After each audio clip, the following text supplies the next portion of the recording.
My name is Elaine Lavallee. I'm 36 years old and I'm from Toronto, Ontario, Canada. Many reasons why I would want to do the Terry Fox Marathon of Hope. Terry Fox was a hero of mine since I was a child. I was lucky enough when we were going to the cottage over the summer. I was 8 years old, and on the way there, we got to see him run. At that point, that's when my father explained to me what he was doing.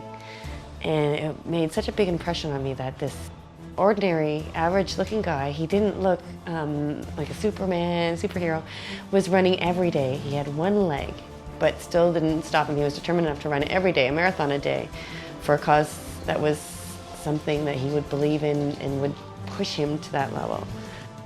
That is one of the big lessons I had learned through my life, is if you've worked hard for something, you can accomplish it. Just one person can make a difference. And if anything, that's the thing that you take away from Terry Fox. 11 years ago, November, my father was diagnosed with lung cancer. And 6 months, they gave him 6 months is what it took for him to succumb to cancer. And to this day, every day I miss him and wish that he could still be here. A friend of mine was saying is that, well, that's a common story, everyone has that story, and I was saying that's the problem, that it is a common story. Unfortunately, most of us know somebody who's had cancer, have been touched by cancer, or have lost somebody to cancer. And that shouldn't be. If there is a way, if we can raise money, do what we can to help, maybe that won't be the story anymore. Maybe we won't know somebody or have a friend or have a family member who had or suffered through cancer. Maybe we can make a difference if we do something. This race taught me a lot about myself.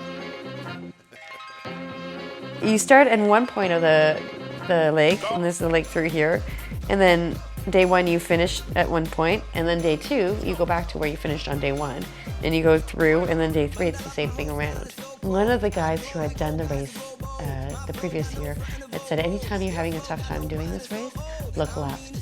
And you would look left and you would see the most beautiful scenery. It's right on the lake and you see the mountains. It was incredible.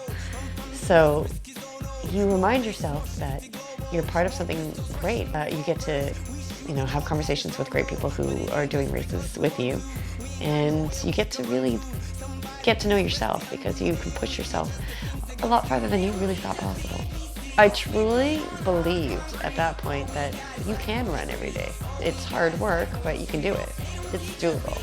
It was a marathon a day. The first 2 marathons were unaided, and the third one was a full marathon with everybody. But they were all marathons, the same distance each day.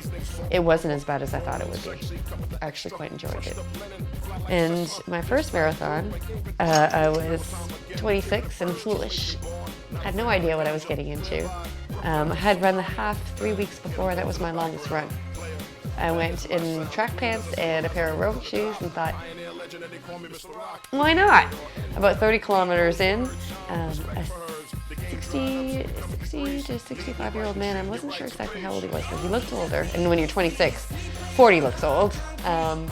Turns around to me and goes, you realize that when you finish this, you'll be part of 1% of the population who can actually run a marathon. Now, I could lie and say that inspired me, but the fact that he was over 60 and he was going to finish this thing and I'm 26, that's what made me finish, because I thought if a 60-year-old man can run this thing, then there's no way I should not be able to do it. Plus, I didn't know my way back, so I had to finish because people were waiting for me at the end. I thought after I finished that, never again. I would never, ever do that again. But here I am later, 16 marathons later, and I'm still going.